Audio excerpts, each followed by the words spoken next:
Question paper है 2026 का जून का और MHT 006 का है, हिंदी भाषा और साहित्य का इतिहास।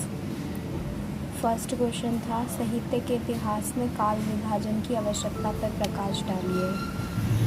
पिछली बार भी आया था, इस बार भी आया है, तो इसको अच्छे से पढ़ के जाया करिए।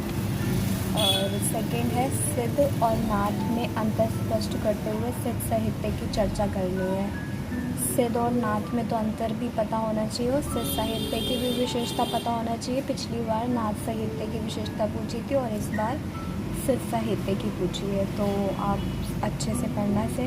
राष्ट्र साहित्य की प्रवृत्तियों को बताना है, उसकी विशेषताएं लिखनी है, तो राष्ट्र साहित्य भी इम्पोर्टेंट है। जितने भी हमारे जो 4 काल दे रखे हैं, आदिकाल दे रखा है, दूसरा हमारा भक्ति काल, रीति काल और चौथा हमारा आधुनिक काल होता है। तो चारों कालों के बारे में अच्छे से पढ़िए, उनकी विशेषताएं। तो थर्ड है, रीतिकालीन सामाजिक राजनीतिक परिस्थितियों का विवेचना करना है।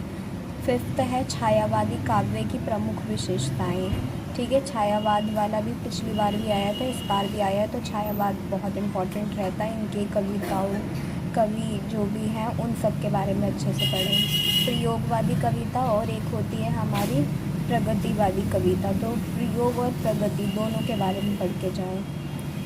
हिंदी नाट्य साहित्य की विकास यात्रा पर निबंध लिखे। नाट्य साहित्य भी पिछली बार आया था, तो ये इस बार भी आया है, तो बहुत इम्पोर्टेंट है ये भी।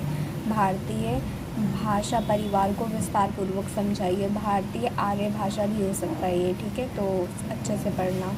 हिंदी भाषा के विकास क्रम को समझाना है, कैसे हिंदी का विकास हुआ, तो उसके बारे में लिखना है। और ये शॉर्ट नोट्स आए हैं, द्विवेदी युग के बारे में बताना है, राम भक्ति साहित्य या फिर निबंध साहित्य के बारे में, या हिंदी आलोचना।